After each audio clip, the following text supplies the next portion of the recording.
Neste momento, gostaríamos de convidar a todos que se levantem, seja, para acompanhar o hino nacional.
Podem se sentar.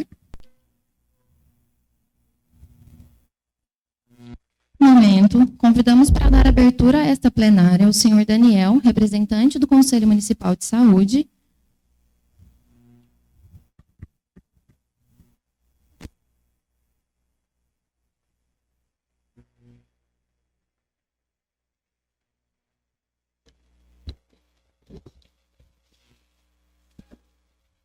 Boa tarde a todos. Realmente, muito obrigado pela presença. Hoje lotado essa Câmara Municipal. Muita alegria aqui representando o Conselho. Agradecer a escolha, né, por mais um ano aí na entidade, Conselho Municipal de Saúde, que é um órgão, uma classe, né, fundamental aí no desenvolvimento da saúde do município. Certamente hoje vai ser uma tarde de muitas discussões, né, assuntos produtivos, para que a gente possa melhorar e agregar aí em relação à instituição, né, à Prefeitura Municipal, né, os serviços são oferecidos. Então, é muito importante a participação da comunidade aqui presente, né, representantes aqui das entidades do município, né? Aqui na mesa cumprimento, né, a secretária de Saúde, a primeira-dama, a presidente do Legislativo, Dandara Ferreira, senhor Everton aqui também da Santa Casa, diretora de odontologia Gisela, e toda a comunidade, colaboradores das RCFs do município, né, que fazem aí, estão na frente, né, na linha de frente da saúde. E é muito importante esse evento, né, um evento onde a gente vai trazer discussões políticas, né, política no sentido de melhora, né, dos programas, né, que são oferecidos pelo município, para que a gente possa, então, cada vez mais avançar nesse tema, né, o tema saúde. Nesse sentido, declaro aberto a plenária municipal de saúde de Patrocínio Paulista de 2023.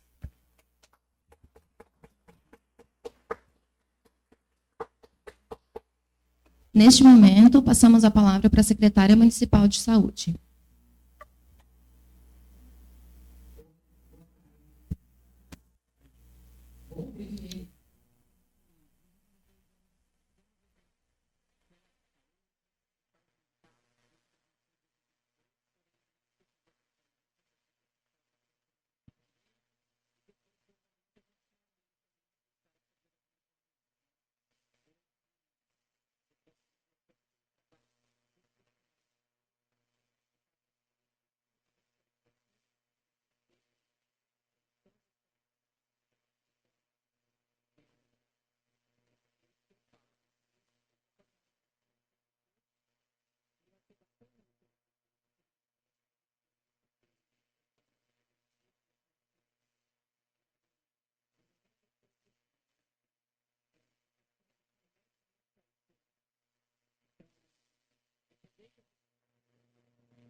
Parou, voltou. É saber que a gente pode pensar em novas políticas, em novas diretrizes, em novos planos, política, né? Coletivo. Então, às vezes a gente pensa nos nossos anseios, nas nossas dúvidas, mas assim, é interessante esse tipo de evento porque a gente vai começar a ter visões diferentes a respeito do tema saúde, visto pelo usuário, visto pelo trabalhador, visto pelo profissional de entidade, visto pela gestão, e aqui a gente chega numa conclusão para atender o coletivo. Isso é muito importante. Então, primeiramente, quero agradecer a presença de vocês, né, de todo mundo que acompanha o nosso trabalho, que nos apoia, que nos critica, que participa, que usa, dos professores que estão aqui hoje para alimentar a gente com conhecimento também, vai ser muito bacana. E agradecer ao Daniel, que é alguém que realmente é muito participativo, de verdade, na saúde. Ele é uma pessoa que é bem atuante no conselho. A Dandara, que está sempre presente, sempre participando, sempre cobrando, ela realmente está sempre ali. A Rita, que é a PAI, realmente tem feito um trabalho fantástico no município. A Renata, e o que representa o executivo, que sempre apoia bastante também a gestão e a saúde. E o Everton está aí representando a Santa Casa também. A Gisela está aí representando nosso trabalho de odonto, toda a equipe de agente, médicos, epidemiologias, enfermeiras, gestão, pronto atendimento, está todo mundo aí. Muito obrigada. E eu espero que daqui a gente tenha novas diretrizes bem efetivas para o município referente à assistência em saúde. Obrigada.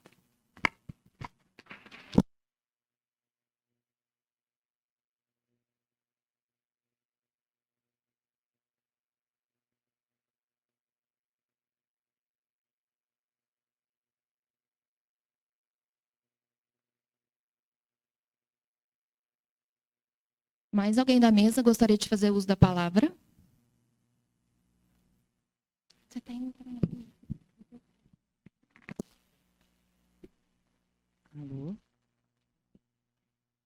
Boa tarde a todos, boa tarde à mesa.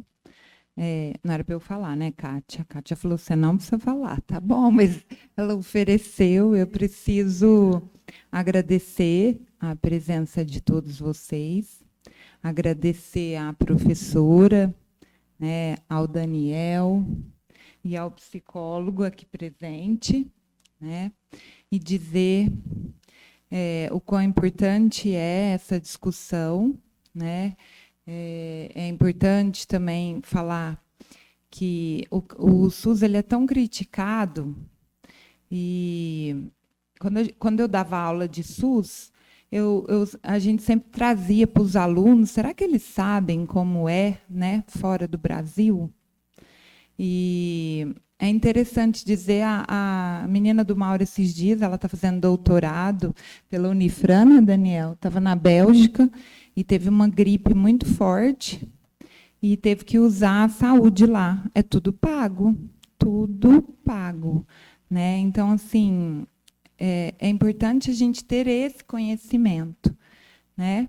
E quero também agradecer ao trabalho de vocês da saúde, trabalho tão importante, mas às vezes tão criticado, né? Então, como é importante a gente ouvir para cada vez melhorar mais, eu acho que tenho certeza que é a vontade do Mauro, a vontade da administração e a vontade de todos. Então, muito obrigada pela presença e que seja muito produtivo.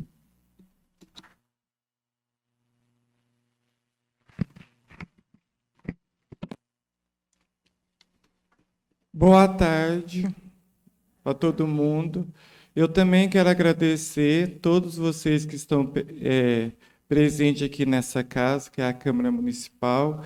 Eu aqui do Legislativa Vereadora, acompanho muito o SUS, né? Eu agradeço aí, tá bom? Agradeço todo mundo aí que está à força, que luta pela nossa cidade, pelo SUS, tá? Queria agradecer que está compondo a mesa a Renata, primeira-dama, né? O doutor Mauro, também, agradeço ele aí pelo trabalho dele, a Adriane, a secretária, o Daniel também, pela força aí, tá? E a Rita da PAI, está sempre aqui. E agradecer o Hector lá da Santa Casa, a Gisele, a Kátia e todos que estão aqui, tá? Vocês estão de parabéns. Crítica todo mundo recebe, mas eu vejo o trabalho de vocês, a dignidade de cada um de vocês, tá? E parabéns para vocês. E estou aqui, pode contar comigo como vereadora, viu? Deus abençoa cada um de vocês, Nossa Senhora Aparecida, abençoa cada um de vocês, tá? E a saúde de patrocínio, tá bom? Pelo SUS. Muitíssimo obrigado. Eu só agradeço, tá? Vou bater uma salva de palma para todos vocês em pé, porque vocês todos merecem. Vocês são uma guerreiras e guerreiros, tá bom? Muitíssimo obrigado.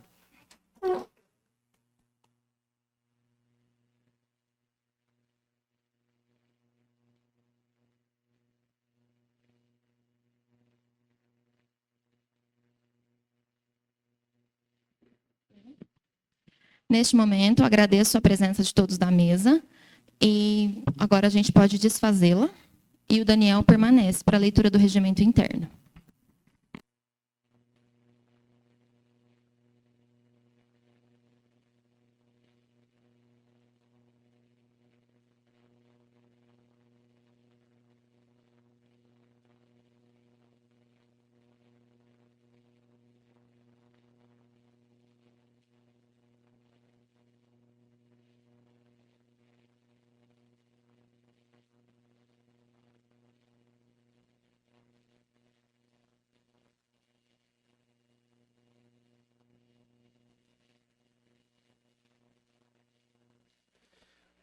Mais uma vez, boa tarde.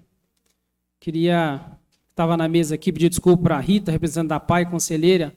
Estava escondida aqui, eu não te vi, tá? Desculpa. Obrigado, Rita. Passo, então, para a leitura do regimento interno da plenária municipal da saúde de Patrocínio Paulista. Capítulo 1, do objetivo. A plenária de saúde será presidida pela comissão organizadora, composta pelo presidente do Conselho Municipal de Saúde, aqui representado por mim, professor Daniel e demais conselheiros, a senhora Betânia Bonato Garcia, as profissionais de saúde, a senhorita Fabiana Burgo Rodrigues, a senhorita Kátia dos Reis Caran, e a senhora Ângela Cristina Moretti Patrocínio, a ser realizada no dia 3 de março de 2023, com início às 13 horas no recinto da Câmara Municipal, cito a Praça Nossa Senhora do Patrocínio, número 1138. Este evento será realizado de forma presencial. Artigo 2. A plenária municipal de saúde foi convocada por meio do decreto número 3.631/23, de 24 de fevereiro de 2023. Artigo 3. A plenária municipal de saúde será um espaço de participação da comunidade, terá como finalidade avaliar, definir e planejar as diretrizes na busca de melhoria da qualidade do serviço de saúde de nosso município. A partir deste evento, é possível proporcionar mais qualidade de vida para toda a população e mais condições para o desenvolvimento social. Artigo 4º. A plenária municipal de saúde tem como tema garantir direitos e defender o SUS, a vida e a democracia. Amanhã vai ser outro dia. Artigo 5º. A plenária municipal de saúde conta com 4 eixos temáticos para subsidiar os debates para o levantamento de diretrizes a serem enviadas para a elaboração do Plano Estadual de Saúde, ou seja, o Brasil que temos, o Brasil que queremos, o papel do controle social e dos movimentos sociais para salvar vidas, garantir direitos e defender o SUS, a vida e a democracia. Amanhã será outro dia para todos, todas e todes. Capítulo 2, da organização. A plenária municipal de saúde deverá ser realizada a partir das seguintes etapas: acolhida e registro de presença, leitura e aprovação do regimento interno, sensibilização sobre o tema com convidados, discussão dos eixos temáticos, apresentação, discussão e aprovação das propostas, leitura final das propostas, eleição dos delegados e encerramento. Capítulo 3. Da sensibilização e palestras. Artigo 7. A palestra terá por finalidade instrumentalizar o aprofundamento do debate nos eixos e esclarecer possíveis dúvidas. Capítulo 4. Da realização da plenária. Artigo 8.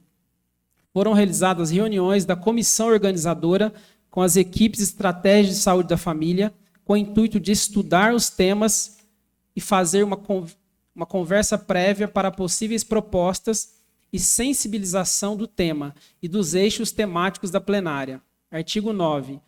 Aos participantes será solicitado 2 propostas por eixo temático na perspectiva de um novo pacto social que alcance a redução das enormes desigualdades sociais e um projeto de transformação para desenvolver à sociedade os direitos sociais já conquistados. Devolver à sociedade os direitos sociais já conquistados. Através de uma análise crítica, coerente, sistemática e compreensível do SUS, para contribuir com proposição ao SUS que necessitamos e queremos. A plenária será dividida em grupos de trabalho para a discussão dos eixos temáticos. Artigo 1. Para a realização da plenária serão convidadas equipes de estratégia de saúde da família, usuários de cada unidade de estratégia de saúde da família, a equipe multidisciplinar e vigilâncias em saúde, OAB, vereadores, Santa Casa, gabinete, lar, APAE, aberta à população e aos demais interessados. A divulgação do evento se dará através de cartazes, convites e redes sociais. Capítulo 5, da plenária final. Artigo 10. As deliberações da plenária final serão definidas a partir das prioridades estabelecidas pelos grupos de trabalho, através de diretrizes apresentadas em cada eixo da plenária, que posteriormente serão apresentados pelos facilitadores ou representantes dos eixos, oralmente e de forma escrita para registro. Artigo 11. As propostas de deliberação construídas pelos grupos serão apreciadas e votadas pelos participantes, visando a definição das deliberações finais que serão encaminhadas para sistematização no ente estadual. Artigo 12. A plenária final deve resultar em um conjunto de 2 propostas para cada eixo temático. Capítulo 6, da eleição dos representantes. Na plenária final serão eleitos 2 representantes para participação da Conferência Estadual de Saúde, sendo um do poder público e um da sociedade civil. com os seus respectivos suplentes. Artigo 15. A relação dos representantes eleitos e seus respectivos suplentes será enviada ao Conselho Estadual de Saúde, assim como à Divisão Regional de Saúde 8, DRS 8. Capítulo 7 das moções. Artigo 16. As moções deverão ser apresentadas à comissão organizadora da plenária municipal de saúde, devidamente assinadas por 10% dos presentes, até a instalação da plenária final. Parágrafo único. As moções poderão ser de repúdio, indignação, apoio, congratulação ou recomendação. Artigo 17. As moções serão apreciadas pela plenária final. Após a leitura de cada moção, proceder-se-á votação. Sendo aprovadas as que obtiverem a maioria simples, 50% mais 1, dos votos dos participantes. Artigo 18. O presente regimento entrará em vigor após a aprovação da plenária municipal da saúde. Patrocínio Paulista, 2 de março de 2023. Daniel, muito obrigada pela leitura. Pode te direcionar ao seu lugar. Neste momento, convidamos a nossa facilitadora, professora doutora Regina Célia de Souza Beretta, doutora em Serviço Social, docente, pesquisadora do Programa de Pós-Graduação em Promoção de Saúde pela Unifran. E também o facilitador Luciano Aparecido Pereira Júnior, psicólogo, doutorando pelo Programa de Pós-Graduação em Promoção de Saúde pela Unifran.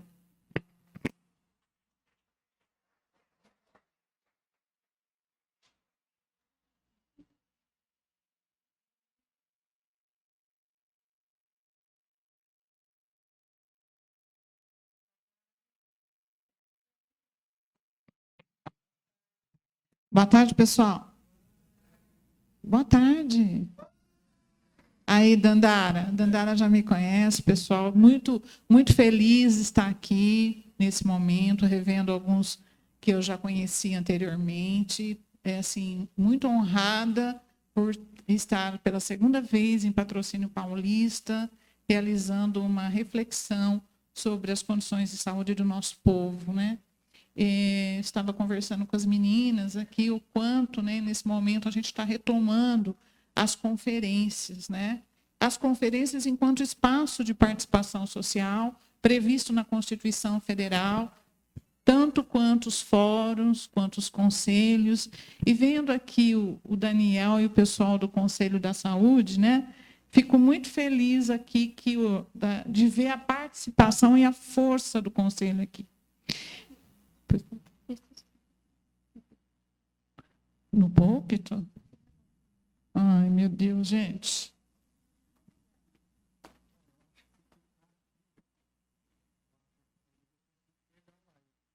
Ah, por causa do som, você fala?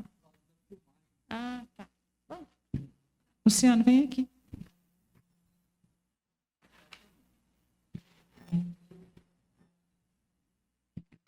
Bom, então, oficialmente, eu queria cumprimentar o prefeito dessa terra maravilhosa, pequenina, mas grande de coração, né?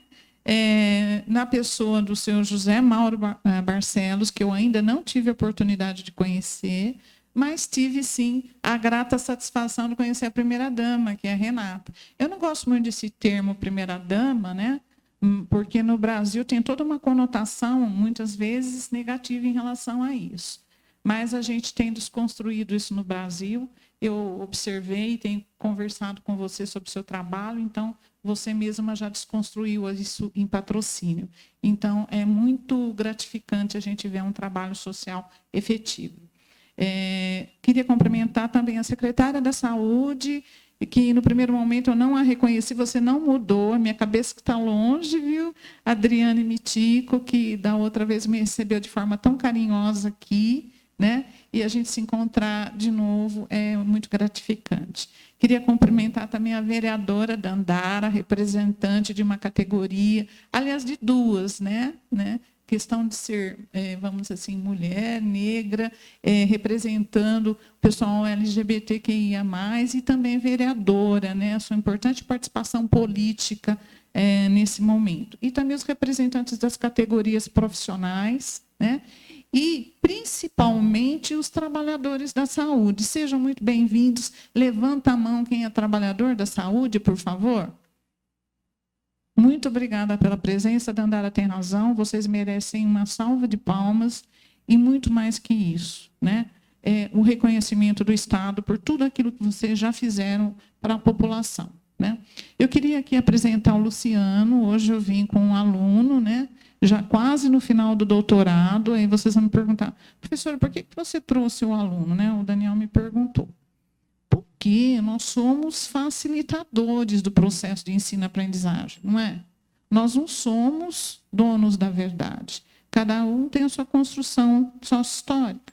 Então, eu trouxe o Luciano, porque ele é psicólogo, pesquisador, já está no final do doutorado, e ele traz uma visão para complementar o meu olhar e o olhar de todos nós no olhar para a saúde, né? No entendimento da saúde.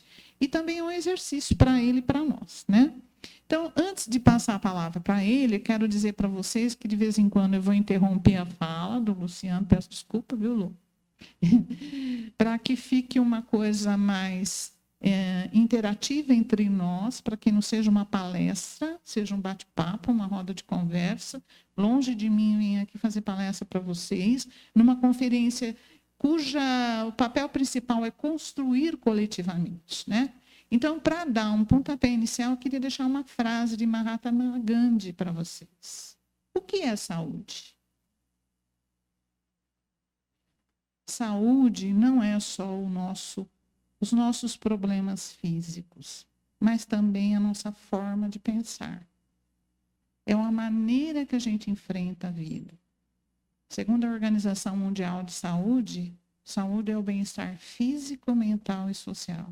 Então, o modo que a gente pensa, age em relação à nossa saúde define muito da nossa qualidade de vida. Então, pensando aqui na nossa proposta, né, olha lá, garantir direitos e defender o SUS, a vida e a democracia, né, eu acho que esse ano nós estamos retomando, né, a luta pelo direito à saúde, mas uma luta com qualidade de resistência e de determinação. Perdemos muito, gente, diante do desmonte que nós vivemos nos últimos 4, 5 anos, né? Nós não vamos entrar no mérito político aqui, mas nós estamos vivendo um verdadeiro desmonte das políticas públicas, em especial da saúde. Eu sou pesquisadora da área da saúde do trabalhador. Essa semana mesmo nós pudemos contar, dentro de um projeto que eu desenvolvo na FAPESP, com trabalhadores do estado de São Paulo da área de saúde, onde eles denunciaram uma série de problemas. Então, por isso, meu respeito aos trabalhadores do SUS. Então, para começar um pouco da reflexão mais teórica, eu passo a palavra para o Luciano, com o compromisso, Lu, de te interromper de vez em quando. Pessoal, boa tarde.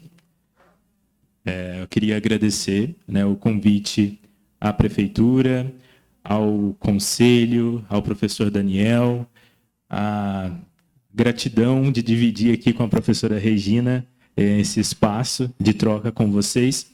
E como ela disse, que a gente possa ir construindo também aqui os nossos conhecimentos e saberes sobre a saúde, né? Porque a saúde ela se dá nessa partilha, ela acontece nessa partilha de conhecimentos e trocas que vão acontecendo. Inicialmente, eu queria trazer para vocês a importância que tem o aspecto... Não está passando, mas tudo bem. O aspecto da saúde e a concepção dessa saúde, principalmente a partir do momento que nós olhamos o sujeito, né, as pessoas que sempre vão chegar para a gente de uma forma ampliada. E isso é muito importante, né? Nós rompemos com o conceito de saúde que era dado anteriormente, antes de 1948, em que a saúde era sempre atrelada à doença, e a partir daí começar a olhar essa saúde muito mais ampla e muito mais próxima das realidades das pessoas. Então, compreendendo o sujeito que ele é biologicamente estruturado, que ele é psicologicamente estruturado, que ele tem uma sociedade que envolve toda essa estrutura, que ele tem uma cultura na qual ele está inserido e essa cultura vai afetar de alguma forma a saúde desse indivíduo, e também a espiritualidade, né? Como esse sujeito compreende não a questão da religião, mas o espiritual mesmo, a fé, aquilo ao qual ele se apega e tem por base aí da sua existência. E para falar em saúde, a gente tem que sempre retomar, né, a contextualização histórica disso. Porque para que nós chegássemos nesse momento, para que nós pudéssemos ter esse momento de falar sobre a saúde, foi muita luta, muita coisa aconteceu para que o SUS fosse instalado, para que ele acontecesse, para que ele fosse colocado em prática. Não aconteceu do dia para a noite. Foi uma luta de movimentos sociais, de classes trabalhadoras, buscando essa conquista, que foi a mais importante. E que, frente a isso, né, e a proposta dessa defesa do SUS, ela é importante. Da mesma forma que os movimentos lutaram para que ele surgisse, para que acontecesse, é esse mesmo espírito de luta que nós temos que manter para defender o SUS e a continuidade dele na atenção às pessoas. E aí, alguns aspectos são importantes para que nós possamos pensar o SUS, principalmente na conferência e no que ela propõe. Eu trouxe aqui 3 eixos principais, que eu diria que eles vão embasar toda essa contextualização sobre o SUS, que é importante. Então, pensar essa universalidade, e que é a proposta de atender a todas as pessoas, isso independente de classe, credo, de cor, raça, de orientação sexual. Então, é para atender todas, todos e todes. Essa é a proposta. Para chegar a todas as pessoas, sem distinção alguma. E ainda pensar essa integralidade. Tudo aquilo que estrutura o sujeito, tudo aquilo que envolve a sua vida, as relações e todo o aspecto que vai nortear a qualidade de vida dessas pessoas. E pensar a equidade, né? Atender às necessidades. Por mais que seja desafiante, sempre vai ser um desafio, enquanto profissionais, enquanto atuantes ali no território, frente a tudo aquilo que o território tem disponível, né? Sempre vai ser um desafio atender a demanda individual de cada um. Mas é preciso que nós nos coloquemos num movimento de reflexão a respeito daquilo que é possível, de quais são os desafios, o que nós podemos fazer, o que é possível superar e atender, né, essas diferenças que são muito importantes. E as diferenças, elas nos motivam, as diferenças, elas nos tornam mais abertos a pensar naquilo que é necessário frente àquela realidade. Porque se fosse tudo muito igual, tudo parecido, uma única solução para tudo, mas não. Isso nos motiva a buscar sempre algo melhor frente à realidade com a qual nós vamos nos deparar ao longo do nosso tempo de atuação, do nosso trabalho e dessa relação com a população.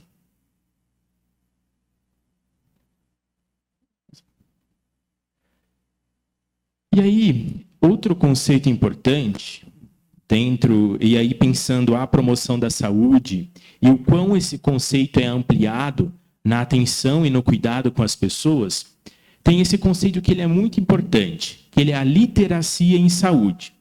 A literacia, ela é algo muito próximo da alfabetização. Seria alfabetizar em saúde. E esse processo, ele está muito vinculado a uma educação em saúde. Pensando tanto a educação da população, para que as pessoas tenham conhecimento sobre os cuidados em saúde, sobre as perspectivas de qualidade de vida, sobre as formas, né, de se alcançar a saúde, de se promover saúde, de se prevenir em saúde. E, além disso, a educação pensando os profissionais, nós profissionais, em uma formação continuada, para que nós possamos sempre estar atualizados frente às demandas que vão surgir, né, e vão surgindo à medida que nós vamos trabalhando. Então, também capacitar a comunidade e os profissionais que vão trabalhar juntos, porque vai ser sempre um trabalho conjunto entre profissional e população. Por quê? A partir disso, outros 2 conceitos chaves vão nortear, que é a autonomia e o autocuidado. A partir dessa relação entre os profissionais, os serviços e a população, inicia esse processo de autocuidado, porque a pessoa também precisa refletir sobre a sua própria saúde, sobre o que ela tem feito com sua saúde, e esse processo de autonomia e cuidado vai fazer com que essa pessoa se posicione e possa pensar a respeito desse conceito e dessa construção que vai ser sempre coletiva. A saúde, ela não é individual. A saúde, ela é para todos e construída juntamente com todas as pessoas. A senhora quer comentar? Estou quietinha aqui que eu estou pensando, né? Tudo isso muito bonito no papel, né, pessoal? Vocês que estão aí no cotidiano, né? Então, assim, precisava pensar, voltando na retrospectiva histórica, o Brasil colônia e o Brasil império pouco fez pela saúde, né? Todos vocês sabem disso. O modelo que nós tínhamos, quando nós fomos colonizados, priorizava a saúde das camadas mais abastadas e muito menos das camadas mais pobres. Quem cuidava das camadas mais pobres eram as santas casas de misericórdia. E isso predominou, né, no Brasil colônia e no Brasil império.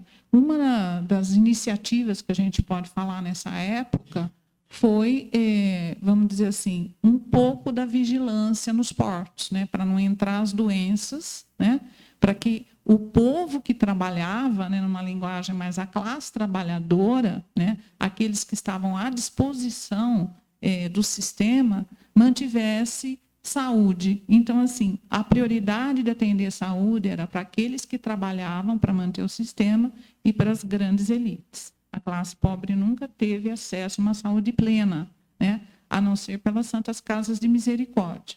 Com a chegada de D. João VI, isso foi mudando. Nós tivemos um avanço nas universidades, nas escolas, foi criado o Instituto Manguinhos, né, hoje Oswaldo Cruz, e por aí vai. Quando a gente chega na República, né, pouca coisa muda até a ditadura militar.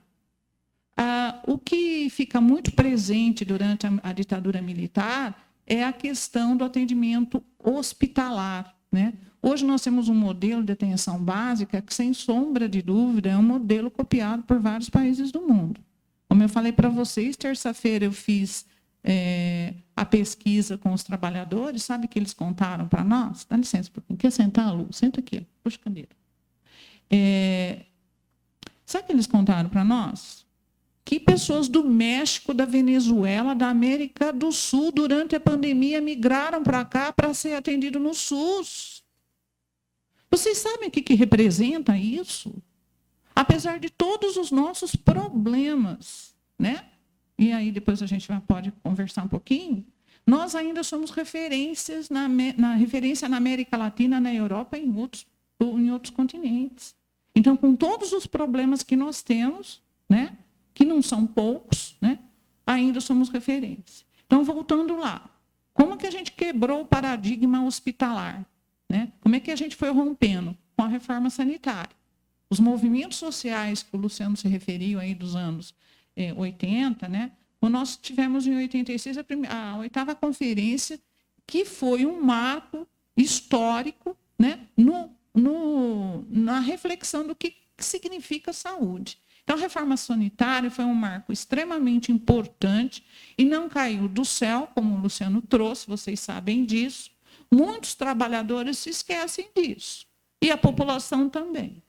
Nós somos a força, gente. Se nós conseguirmos mudar pela reforma sanitária, pelos movimentos sociais, o que estava posto, que era atender quem tinha dinheiro, que era atender interesses dos grandes hospitais, das grandes associações ou corporações médicas, se a gente conseguir mudar esse paradigma, nós podemos mudar e melhorar agora.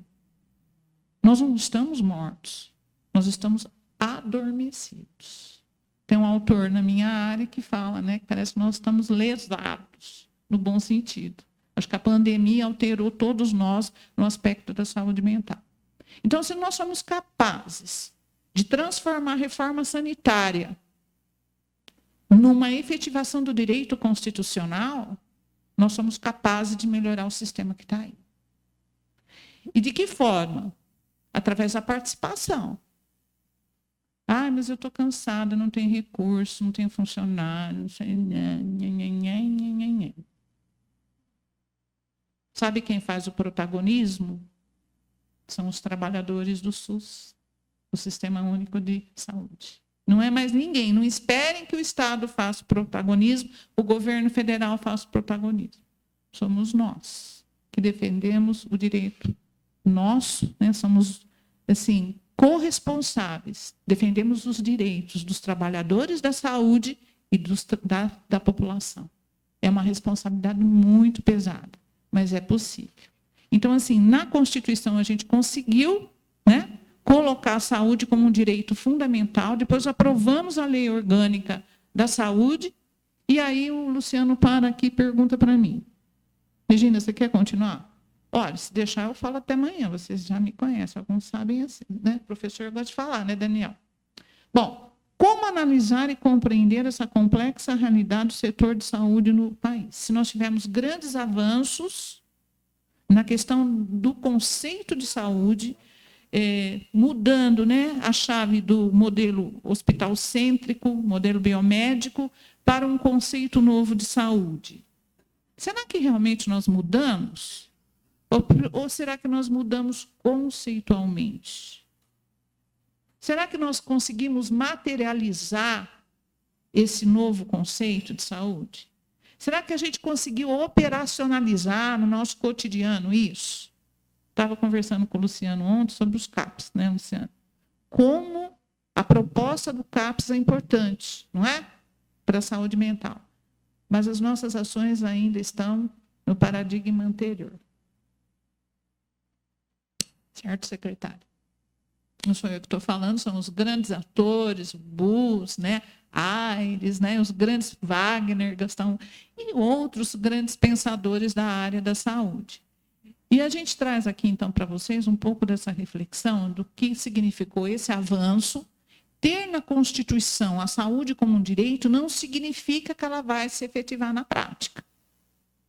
Nós avançamos muito em termos de estrutura organizacional, em termos de programas, ações, benefícios, projetos, etc. Tá. Mas perdemos durante 4 anos investimentos em políticas públicas. Muito por conta da pandemia que deixou todos nós como baratas tontas, né? Nós não tínhamos procedimentos, processos de trabalho estabelecidos e nem conhecíamos direito a doença. Acho que até hoje, né, a gente não conhece muito da doença. Vai precisar de muita pesquisa, né? Muita pesquisa. Aí eu sei que tem médicos aqui, eu não sei quem é médico, depois pode falar. A gente sabe muitas coisas hoje, mas ainda não sabemos as consequências dessa pandemia no âmbito físico, mental e social. Estamos estudando enquanto pesquisadores. Então, hoje, a conferência ela serve para a gente refletir 4 eixos. O primeiro eixo aqui, né, que foi colocado aqui na conferência, né, que é o Brasil que temos e o Brasil que queremos. O que nós temos? Luciano, eu vou lá, tá? Que eu detesto ficar aqui. Dá o papel aqui para mim. Por onde que sai esse negócio?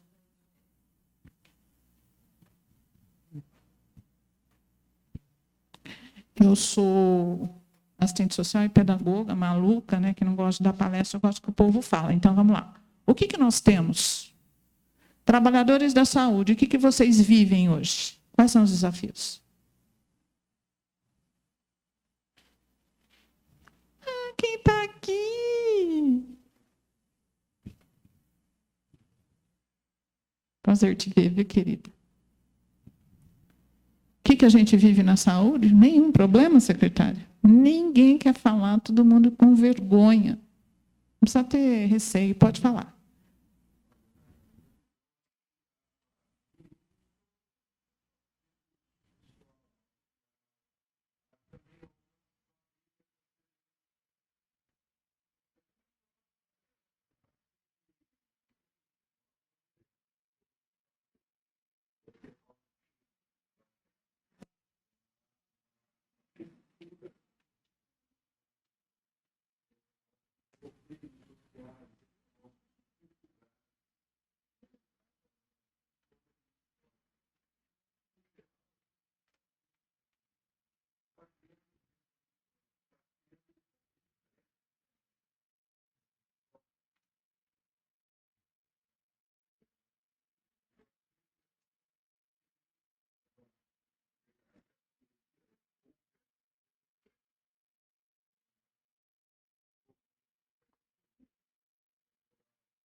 Obrigada pela sua contribuição. Acho que ele traz, assim, nós não podemos perder de vista o que nós construímos, né? Quando eu falo nós, eu também sou trabalhadora, né?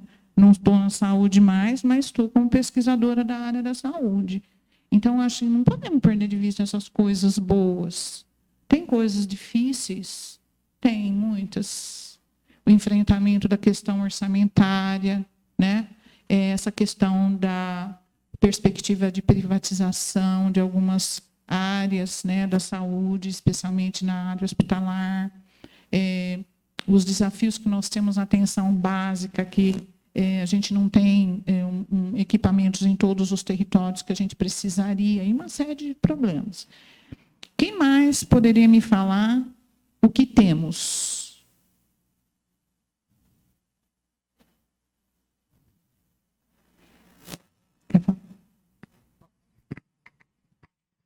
Eu acho que nós temos muitas coisas a serem evoluídas, né? Hoje a gente tem a medicina preventiva, ela não é tão estimulada. Sendo assim, a gente vai ter sempre uma demanda reprimida para atender, porque você não está tratando a causa, né? E sim a consequência. A gente não tem o estímulo a que os profissionais sempre se atualizem, né? Dentro do setor privado, isso é fundamental, atualização profissional, qualificação. No setor público, isso não é exigido, então acaba que a gente fica um pouco aquém, tendo tudo para dar certo, né? A gente tem uma desestimulação por falta de plano de carreiras e salários e benefícios por qualificação ou por metas.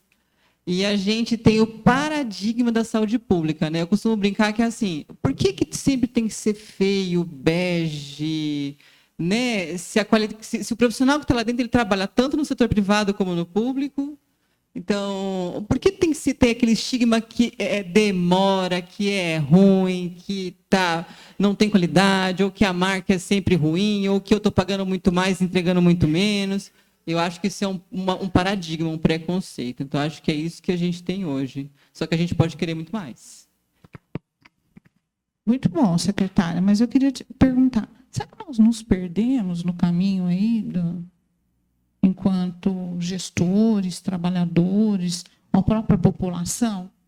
Eu creio que sim. Foram tantas coisas, inclusive a pandemia, mudança de governo, mudança política, etc. Porque aí você não tem uma mudança nas 3 esferas de governo ao mesmo tempo. Você tem no município, certo? O prefeito e os vereadores, depois você tem no Estado e na União. Isso, de uma certa forma, é bom, mas, de outro lado, você não tem um alinhamento. A cada 2 anos você tem eleição e tem uma mudança de vontade política. Isso é um problema. Porque aquele do município não fala com o do Estado não fala com a União, etc. Então, isso é um entrave, né? Então, isso também reflete na descontinuidade das ações e das políticas públicas, especialmente no que se refere ao Pacto Federativo. Porque muda de governo, de Estado, aí não repassa dinheiro para o Estado, o prefeito fica numa situação muito difícil, ou o governador também, e a demanda sempre crescendo. Então, antes de falarmos o que queremos, né? E antes de partirmos depois para o debate do que nós queremos, né? Ainda vamos fazer algumas reflexões. Quer falar?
Como é seu nome? Você é a sua formação? Parabéns pela sua postura. Você traz duas coisas importantes. Primeiro, em relação ao Pacto Federativo e esses planos, aí tem um contraditório, porque na Constituição você tem, né, a a autonomia do município, do Estado e da União. Mas, de uma maneira geral, nós tínhamos que ter uma diretriz, não é, gente? Uma diretriz para o mesmo caminho, porque eu acho que foi aí que a gente se perdeu. Quando você traz a vacinação, eu lembrei de uma aula que eu dei essa semana sobre a revolta da vacina. Isso é antigo ou é presente? Antigo e presente. O que aconteceu lá no começo do século XX? As pessoas não queriam se vacinar contra a febre amarela. Elas não entendiam o que era a febre amarela. Qual que é o nosso processo que o Luciano trouxe, a questão da literacia, né? É preparar a população para isso. Ninguém quer tomar vacina se não entende para quê e por quê. E qual a gravidade da doença. O Brasil era campeão de vacina, gente. Era referência mundial. E aí veio essa história do negacionismo da ciência e a gente precisa retomar. E aí quem é trabalhador do SUS, lá na ponta, que trabalha com a população, fica difícil, né? Que eles vêm com os fake news, com as histórias, que a gente muitas vezes não tem nem tempo de contradizer ou ficar debatendo esse assunto lá no dia a dia. Ou você dá vacina ou você fica fazendo debate. Não é? Então, assim, é tudo invertido, né? Nós estamos vivendo de novo a revolta da vacina num modelo tecnológico, porque está tudo na internet. Tá? Só vou pedir para o Luciano passar. Então, olha aqui, ó, voltando aqui nessa questão, volta um pouquinho só. Se o SUS é bom, como nós falamos, por que acontece isso aí? Ó? O pessoal, né, o médico perguntando se ele demorou. Eu tenho uma secretária lá que trabalha comigo, uma pessoa que eu estimo muito, faz 1 ano que ela está esperando uma consulta de ortopedia. Nem precisa mais, né? A gente já descobriu que é fibromialgia. Mas, assim, o SUS tem os seus entraves. Mas, pode ir, Luciano. Quando a gente olhar para um sistema, qualquer política pública, a gente tem que entender isso. Ó. Qual é o cenário político-econômico hoje? É o mesmo da revolta das vacinas lá no começo do século XX? Não é. Mas tem características parecidas, porque a população não sabe por que tomar vacina, do que se trata a doença, tem um processo, uma lacuna no processo aí para chegar na vacinação. Então, quando a gente fala de qualquer doença, primeiro, a gente precisa entender o perfil epidemiológico. Precisa entender também em que cenário esse perfil está, em que país, qual é o sistema, quais são os indicadores de saúde, indicadores sociais, os marcadores de classe, etnia, gênero, etc. E como se vai se organizar o setor de saúde diante desses dois elementos. Então, se nós estamos desorganizados, se nós nos perdemos aí no caminho, a gente tem que se organizar. um dos eixos aqui da proposta da conferência é pensar o controle social. O que é controle social? É eu fiscalizar? Não, não é só isso. E não é na fiscalização no termo Fala para mim. Gente, quando eu começo a ficar cansada, a língua enrola. É verdade. Terceira idade é fogo. Isso mesmo, tá? Então, assim, o controle social é uma possibilidade de usuários, trabalhadores, gestores acompanharem a organização do serviço. Se recebe um dinheiro, como é que ele é desembolsado? Se tem uma doença, como é que ela é enfrentada? Ela trouxe uma coisa importante, que é a promoção da saúde, né?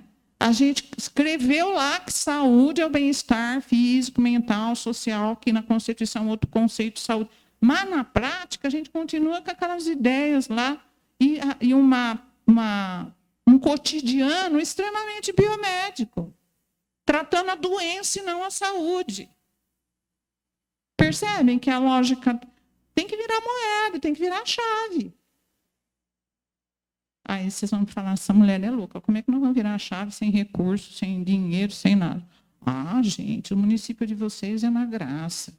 É pequeno, as relações são face a face, as pessoas se conhecem. Estava aqui a primeira-dama, vocês podem ir lá reclamar com ela, com o prefeito. É fácil. Já pensou em São Paulo? Com quem que você vai falar? Você tem aqui um conselho atuante. Eu estive aqui ano passado, eu vi.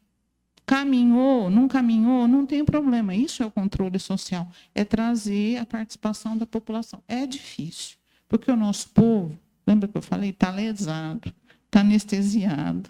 E ficou mais ainda com a pandemia. Não acredita mais que é possível fazer ouvir a sua voz. É assim. Nós temos força no coletivo, não no individual.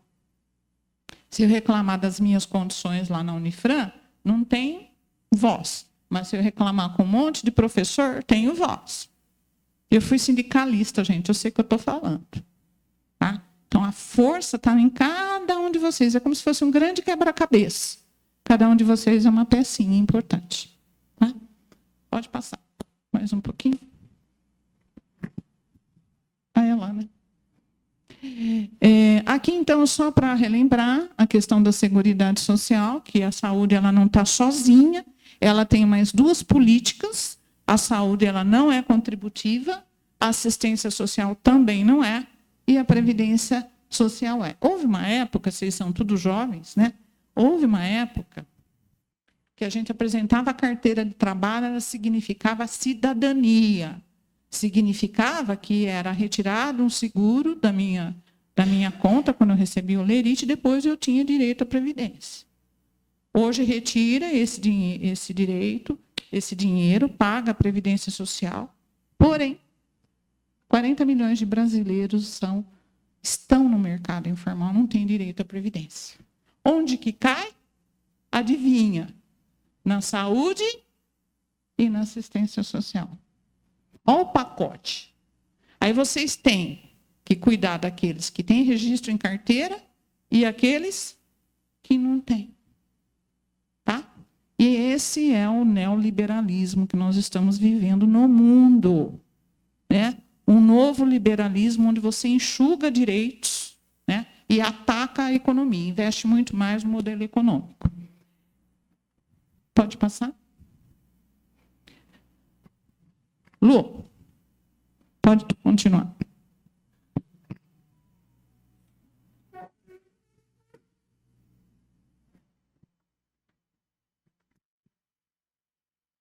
Bom, pessoal,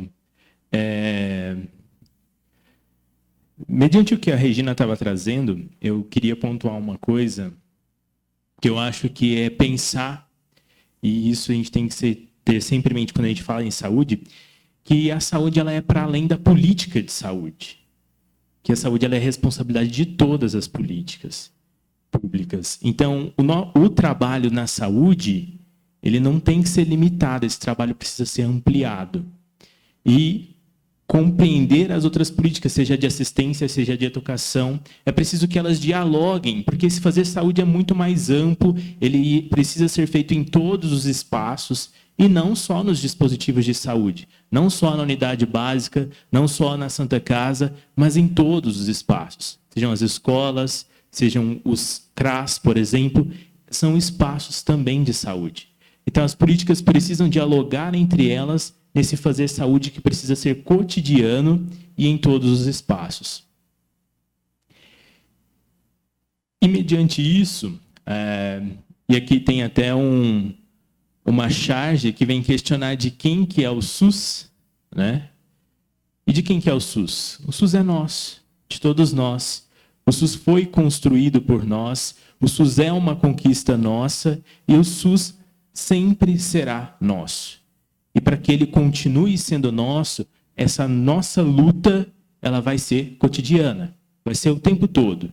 O tempo todo nós vamos ter desafios, o tempo todo nós vamos precisar superar esses desafios, o tempo todo nós vamos nos esbarrar nessas barreiras que vão sendo levantadas, sejam barreiras políticas ou não, mas nós temos que nos manter firmes nessa atuação e nesse processo de participação e de enfrentamento, né, a essas dificuldades que vão emergir, seja da sociedade, seja dos espaços, seja da questão profissional mesmo, e nós temos que superar tudo isso, sempre combatendo o modelo hospitalocêntrico, o modelo biomédico que deixa de compreender essa integralidade das pessoas. Pode passar, por favor. Reflexões necessárias. E aí vem alguns questionamentos. Pode fazer? Vamos lá. De que forma podemos garantir a participação da sociedade civil, principalmente dos usuários e trabalhadores, fóruns, conselhos municipais, conselhos gestores e conferências?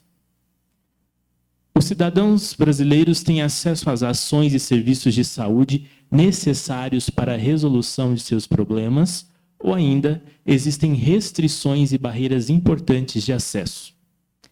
E as ações e serviços estão sendo planejadas e programadas de acordo com as necessidades de saúde da população e com as condições de saúde da realidade local? E aí isso vem com uma frase que foi título de um livro lá do nosso programa, que é Agir Local, Pensar Global. As nossas ações aqui, no nosso território, no nosso espaço, elas vão refletir depois. Mas é preciso agir aqui, no agora, no espaço, nos nossos bairros, nas nossas comunidades, para que isso se amplie. E aí é com vocês. O que vocês acham desses questionamentos?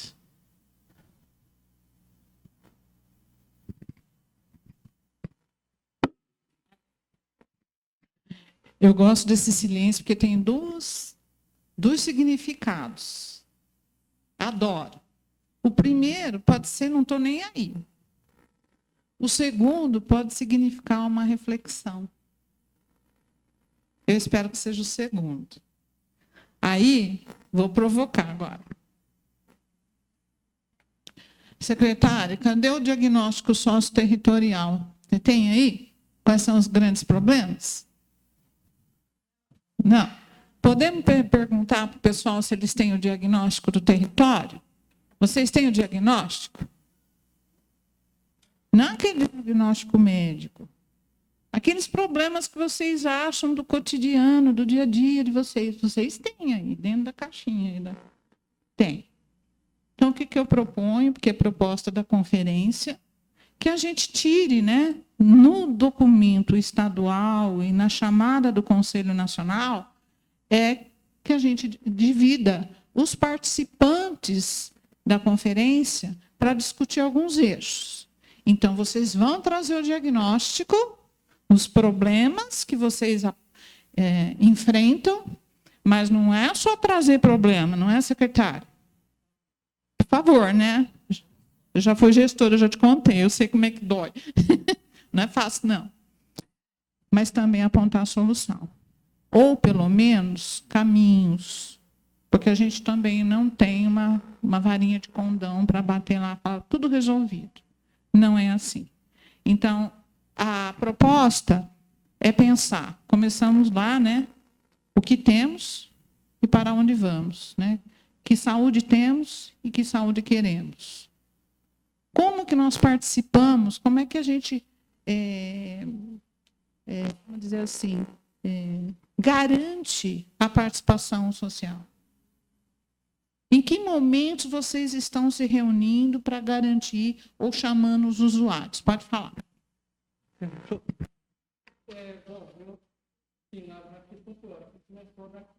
Claro. Primeiro, que as pessoas não sabem como isso funciona. Não sabem. Então, existem muitas críticas. O SUS não funciona, tem que acabar com o SUS. Tem que acabar com o SUS, não tem que cuidar com isso. Só que o SUS não é somente hospital, não é somente uma questão hospitalar. O SUS é transporte de órgãos, transporte de paciente, vigilância sanitária. Epidemiológico. Exatamente. Então, vacinação décadas, né? E as pessoas não entendem isso. Então, a pessoa está viajando, ela sofre um acidente lá na Bahia, por exemplo. O SAMU vai socorrê-la, é SUS. Ela vai para o hospital lá, o plano dela não cobre, é SUS. As pessoas não têm essa consciência. Então, acho que o primeiro passo é um trabalho de conscientização. Eu vejo que no Brasil as pessoas têm muita dificuldade na questão jurídica. Né? Então, não sabem profundamente como funciona a Constituição. A saúde faz parte da segurança social, tem outros dois eixos, né? Que é o compartilho do mesmo pensamento, que gera uma dificuldade. Como é seu nome? Guilherme, qual a sua formação? Ótimo. Não, adorei a sua fala. Essa questão da conscientização, só assim, fazendo uma crítica para esse termo. Muita gente fala de conscientização. Deixa eu te fazer uma pergunta. Eu te conscientizo sobre uma coisa que eu quero? Pensa. A maioria das vezes, não.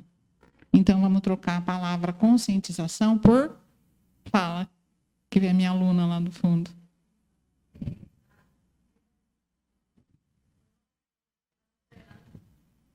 Fala mais alto. Sim.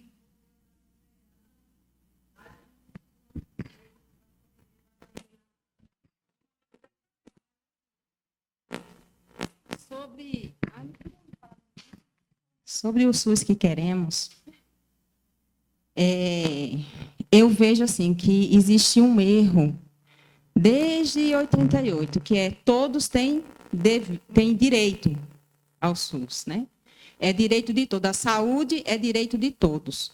Só que a gente tem esquecido da palavra dever. Dever. Eu tenho direito à saúde, mas eu também tenho dever com a minha saúde.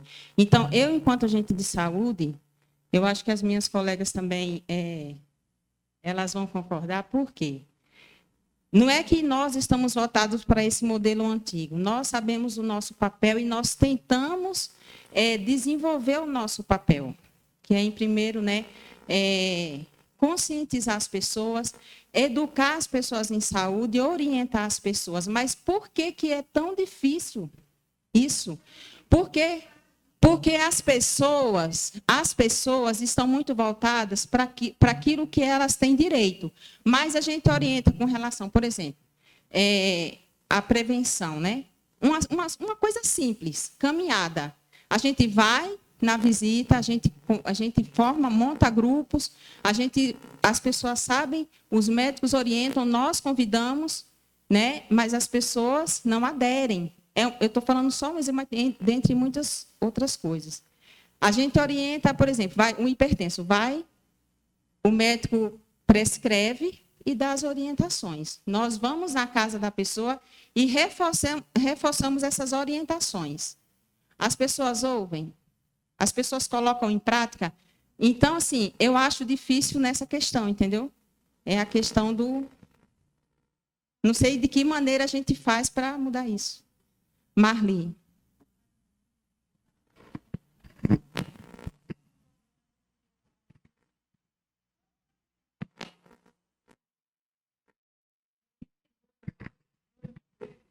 Como que você aprende matemática? Hã? Como que vocês aprendem? Gente, sou professora primária, tá? Como é que você aprende a ler e contar? Como? Exercício só? É exercício. Mas não é só repetição. Não é o exercício, não é só repetição. Mas, pensa um pouquinho mais. Praticando exercício.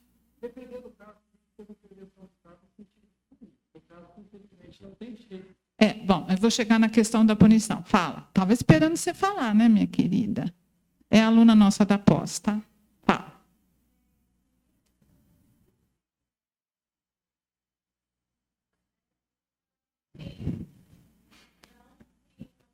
Vou bater nela agora que ela fala.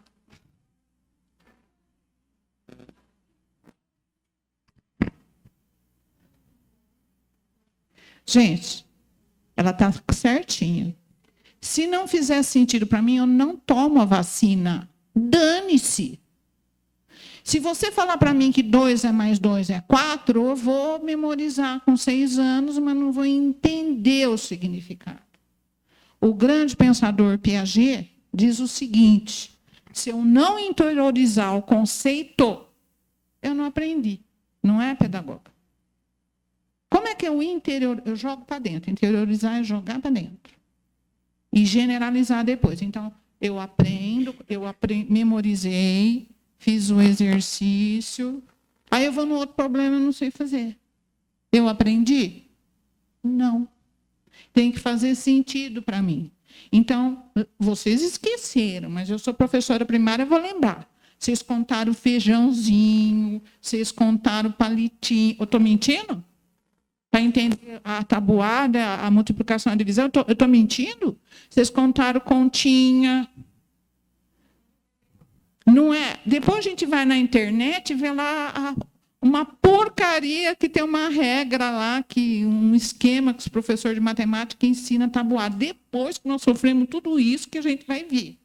Dá vontade de matar o professor de matemática, mas deixa para lá. Mas assim, voltando. Se não fizer sentido para mim, não adianta. Então, você vai ficar falando, desde 2003 você está falando, você vai continuar falando. E eu não estou culpabilizando vocês, trabalhadores, ao contrário. Vocês sofrem o mesmo problema, porque você fica lá se desgastando, né? Então, qual que é o procedimento? Eu dou aula de uma disciplina chamada prática educativa, né? Convido vocês para a minha disciplina lá, para tentar descobrir como a pedagogia pode ajudar nesse sentido. Tá? Então, isso de fazer sentido é importante. Voltando aqui na questão da conscientização, então, se você não vai conscientizar ninguém, você vai falar blá, blá, blá, blá, blá, lava a mão, toma vacina, toma remédio, controla a pressão, tudo em vão. Porque o processo não é esse. Entendeu? A estratégia ela tem que ser pedagógica, então todos nós temos que ser um pouco educadores em saúde. Educação em saúde. E aí eu sugiro o termo sensibilização. É empoderamento. Eu não empoderei a Dandara aqui, ó. Dandara poderosa, né, Dandara? Como é que você... Alguém te empoderou? Não. Como é que você descobriu você? Eu só assim, desde novinho, com 10 anos, levando as pedradas, apanhei, minha família sofria, né, porque era muito preconceito lá. Na época desci o couro, carreirão. Quantas vezes minha mãe foi lá na Santa Casa, receber notícia, eu estava lá todo machucado, que eu apanhava. A luta foi a minha. Perceberam? Empoderar é fazer o outro descobrir que a luta é sua. Então, a estratégia ela é pedagógica. Ela não está só na informação. Eu falar que tem que pesar o bebê, tem que levar para vacinar, tem que trocar a fralda. Eu trabalhei em creche, gente. Eu fui professora de educação infantil, depois fui diretora. O nenê saía sexta-feira com a fralda, voltava na segunda-feira com a mesma fralda. Estão entendendo? Aí você vai falar que a mãe é negligente. É complexo se falar isso, afirmar isso. Qual é a educação, qual é a história de vida que ela teve? E não adianta você falar, nossa, que absurdo, a mãe não trocou a fralda. Não adianta. Você está fazendo a partir dos seus valores. Você está julgando aquela família a partir dos seus valores. Cuidado. A gente tem que entender o que significa aquela fralda. O que significa não cuidar da saúde. Tá? Então, para vocês refletirem. Para não me alongar mais, eu proponho os eixos, né? Então, o eixo é, eu vou só ler aqui para vocês, o Brasil que temos e o Brasil que queremos. Nós vamos. O papel do controle social e os movimentos sociais é a fortaleza que está dentro de cada um de vocês. O que vocês podem trazer para melhorar no município a saúde coletiva? Garantir direitos e defender o SUS. É isso que a gente faz todo dia, defender o SUS, né? Aquilo que ele falou. E amanhã será outro dia. Um pouco da música do Ivan Lins, né? O Novo Tempo. Que a gente recomece tudo de novo. Mas aproveitando as coisas boas que o SUS nos deu, como ele trouxe. Né? Eu não me dediquei aqui a falar dos programas nem dos serviços por causa do tempo. Né? Atenção básica, atenção secundária, terciária, etc. Olha, Lu, quer falar mais alguma coisa? Deixa eu usar esse negocinho aqui. Mediante o que a professora Regina estava trazendo, acho que cabe muito uma frase do Paulo Freire, que ele vai dizer que ninguém educa ninguém, ninguém educa a si mesmo, os homens se educam entre si, mediatizados pelo mundo.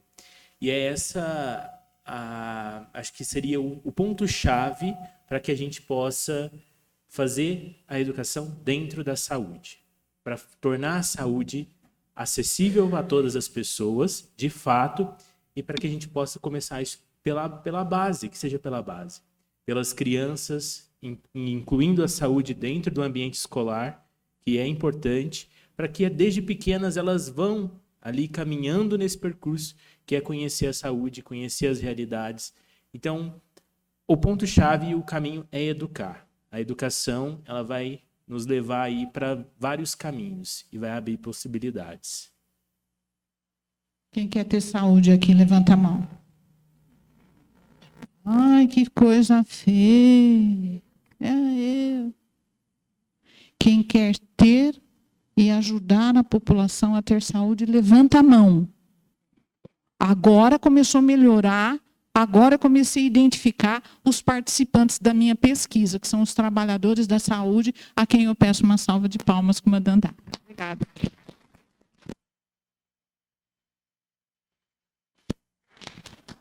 Agradeço imensamente a explanação dos nossos facilitadores. E com certeza a conversa com a gente contribuirá para a nossa discussão.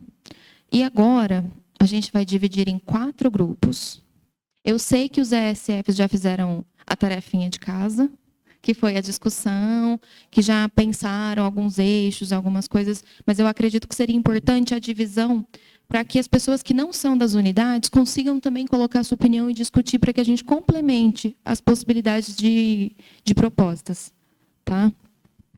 O grupo 1 que já terminou, o Daniel vai estar passando para a gente. Pode começar? As nossas 2 propostas é do Brasil que temos e o Brasil que queremos.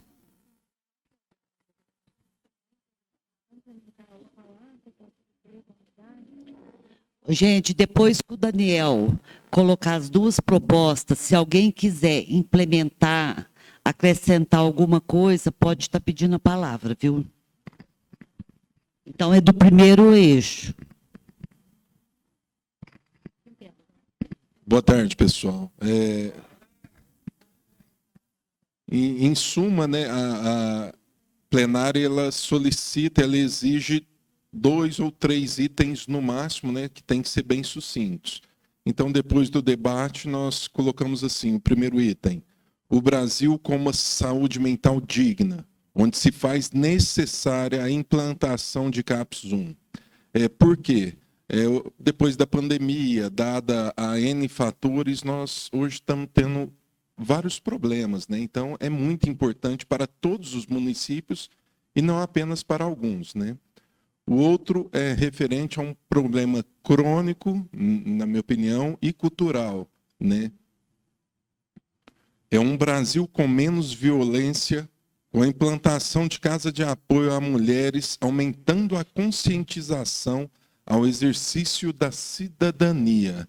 É muito fácil nós falarmos, sai de casa, vai viver a tua vida, né, para uma mulher que está sofrendo agressões constantes.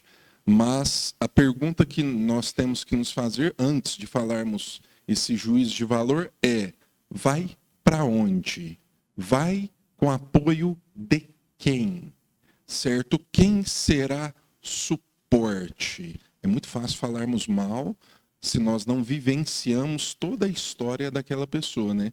Então, esses são os 2 itens, né? E está à disposição dos colegas que queiram falar algo ou implementar, sugestionar uma modificação. Alguém quer fazer uso da palavra, acrescentar alguma coisa? O que vocês acharam das propostas do eixo 1?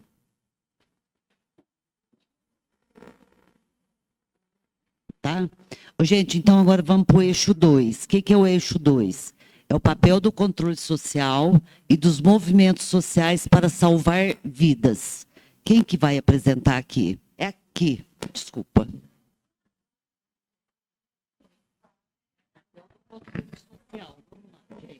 Boa tarde a todos.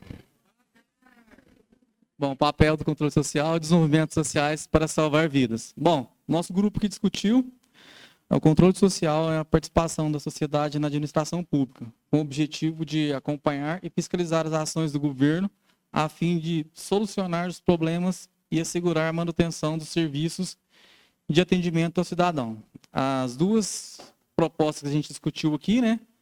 Disponibilizar meios de comunicação onde a população possa se manifestar e comunicar, meio de reclamações, dúvidas e sugestões, e educação continuada com a população.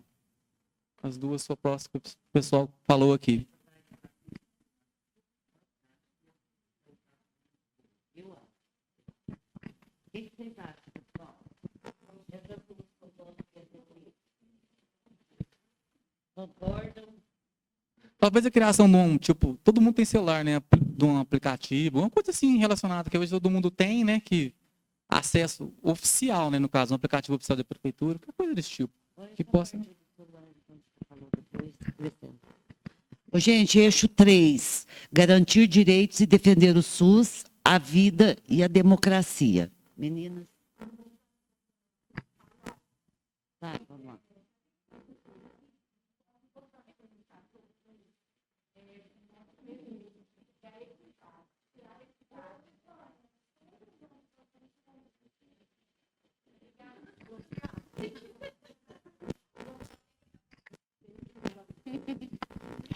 Então, como eu estava falando, a gente gostaria que a equidade como princípio do SUS saísse do papel. A gente gostaria de um SUS onde a gente pudesse realmente usar a equidade na prática, oferecer muito para quem precisa, para quem realmente tem necessidade, e oferecer menos para aquela pessoa que é rígida, aquela pessoa que pode ser só acompanhada. Certo? Sim. Eu acho que a gente também. Sim, a gente falou de educação em saúde também, mas como o Assis já falou, as meninas levantaram aqui também a questão da ampliação das equipes, né? Tanto em recursos humanos como em recursos materiais também, que é muito importante aqui no município também. Depois da escolha 2 aqui, eu pergunto aqui para o pessoal. Garantir a longitudinalidade da assistência, principalmente dentro da atenção primária.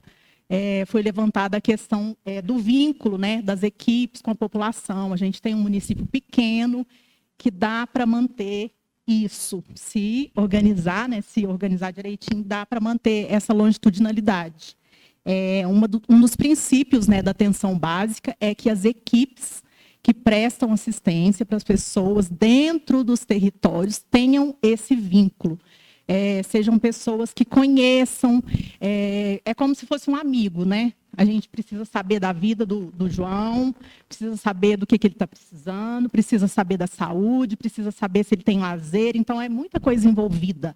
Saúde é muita coisa, né? Não é só ausência de doença. Então, a equipe precisa estar mantendo esse vínculo. É muito importante isso. E também falamos sobre a desfragmentação do cuidado, né? Melhorar a comunicação entre as equipes, tanto de PSF, de atenção primária, quanto em relação à secundária, relação ao hospitalar, que tem ele aqui, que é o representante da Santa Casa. E assim, a gente percebe que aqui ainda tem uma falha muito grande em relação à comunicação. A gente percebe que cada um trabalha no seu cantinho, faz a sua parte, mas sem falar com o outro. Então, a gente precisa melhorar essa questão dessa fragmentação. Certo? Tá, tem várias propostas, mas que a gente depois pode estar agrupando isso, pode estar entregando assim, a gente dá uma condensada. Porque eu acho que tudo é importante, né? Gente, o quarto eixo, amanhã será outro dia para todos, todas e todos. Esse todos é palavra nova, né?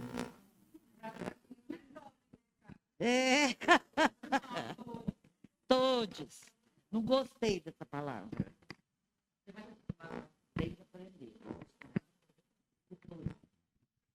Bom, o nosso eixo ficou mais por conta da tecnologia, né, nosso à saúde.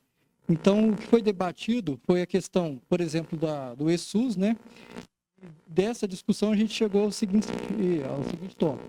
Implantar um sistema que funcione, né?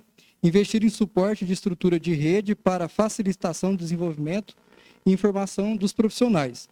Além disso, criar um aplicativo de saúde centralizado, né, em que as informações de todos os entes, seja União, Estado, município, sejam centralizados, né, de modo que esses dados sejam compartilhados, né, para que facilite o acesso ao banco de dados SUS. Porque o que surgiu aqui foi que, muitas vezes, os bancos de dados entre os diversos entes da federação, eles não se comunicam. Então, o que gera maior custo, não gera comunicação entre o que foi feito em uma rede de saúde, por exemplo, o AME, que é estadual, e a rede municipal. Então, foi debatido isso. E o outro tema foi a capacitação dos funcionários para a humanização consciente e inteligente dos sistemas, né? Porque foi falado muito isso. Porque muitas vezes as pessoas não têm acesso ao celular, às novas ferramentas, principalmente as pessoas mais idosas e mais carentes. Então, para que tenha um tratamento humanizado com essas pessoas, para que elas possam, quando esse sistema for implementado, ter acesso. Porque não adianta nada implementar o sistema e a pessoa não souber usar.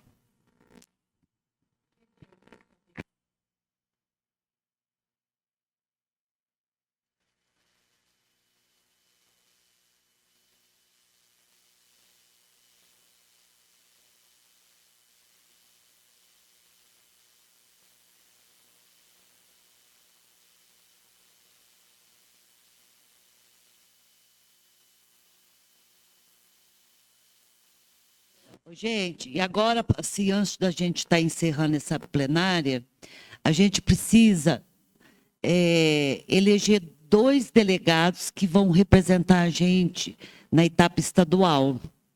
Então, acho que a gente pode fazer uma democracia aqui, um ato democrático, e as pessoas se candidatarem. Vamos lá.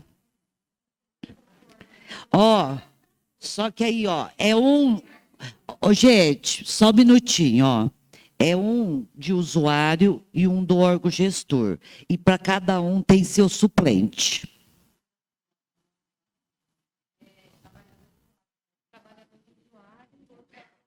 Gestor. Usuário, quem a gente tem aqui? Todo mundo é usuário, né? Nós todos. Não. Gente, o pessoal do conselho pode entrar, então, como usuário. Alguém se candidata? Eu não conheço.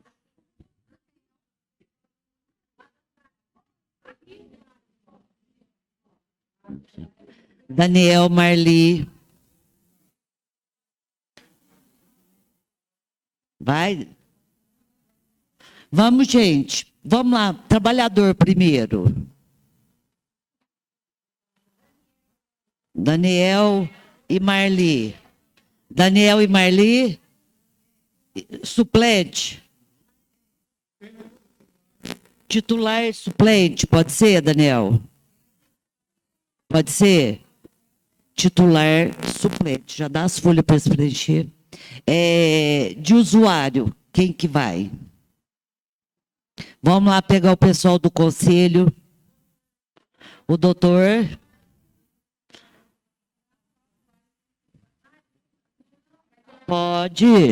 Pode sim.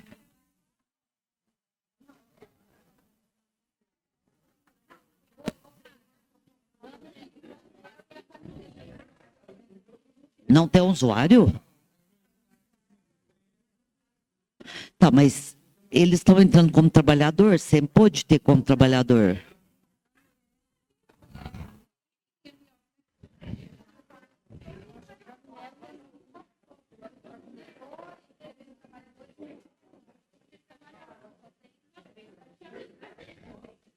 Então tá, é o Daniel e agora o órgão gestor, é isso?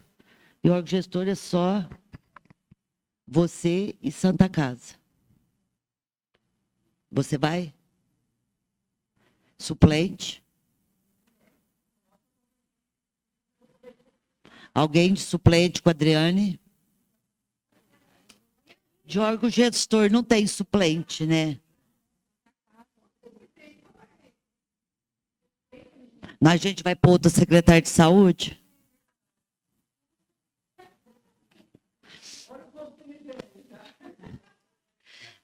No outro dia. Quem que vai ser?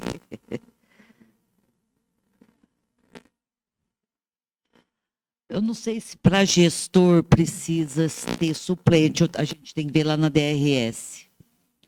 Aí, se precisar, a gente vê. Não, porque a gente chegou à conclusão que são só 2 que a gente tem que indicar. Então, como já tem o Daniel e a Adriane ficou. Qualquer coisa a gente entra em contato com você. Tá bom? Mas vamos dar um tempo, que aí tem ele que está interessado. Tá.